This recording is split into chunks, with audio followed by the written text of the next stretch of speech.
Tapi saya bawa ni. Saya dah hadiah untuk awak. Ada banyak choice kat sana, so saya tak tahu mana nak pilih. Okey, saya suka. Saya suka yang ni. Cuba jap. Cantiknya. Ya.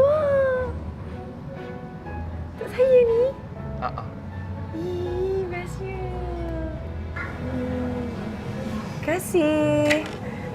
Ini sebenarnya tanda yang saya betul-betul sayangkan awak.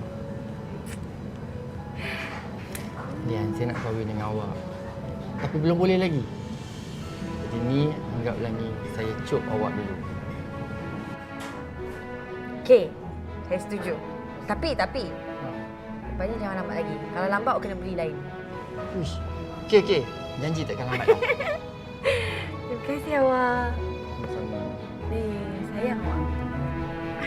Mami saya ni kan? Kan? Mami tahu dia boleh hidup kat luar. Please. Macam ni. Listen to me. Mami buat ni untuk masa depan dia. Dengar cakap Mami.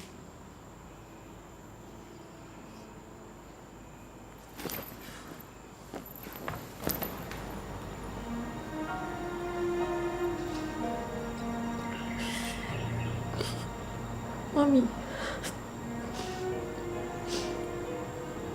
please. Listen to me.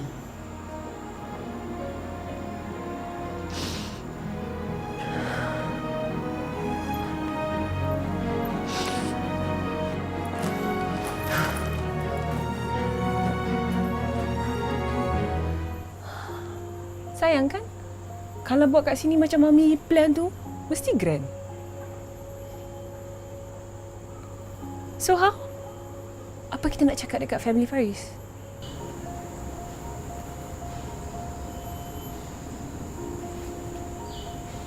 Are you done talking?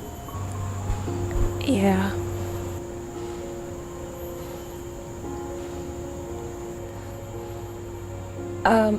Just one more thing. Esok pagi kita ada meeting.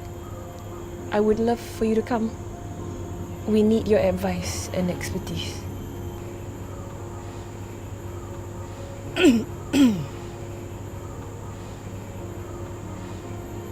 Kalau tak ada apa-apa, Alung naik atas dululah.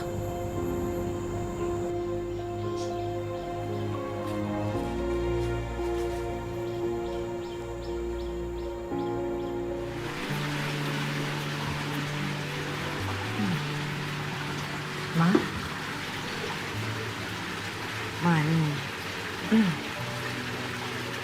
Dia nak minta maaf dekat Mama. Sebab dia kahwin siap-siap dengan Abang Hisham. Dia harap sangat Mama boleh terima dia. Dia janji dia akan cuba jadi menantu yang terbaik untuk Mama. Mama maafkan dia ni. Dian, Mama sebenarnya tak kisah pun siapa dengan Hisham. Sebab dia anak Mama. Mama dah restu perkahwinan Hisham dengan Dian. Tapi, Mama minta pada Dian dan kena minta restu pada ibu Dian juga. Restu ibu ni penting untuk dapatkan rumah tangga yang bahagia. Masya Allah, Ma.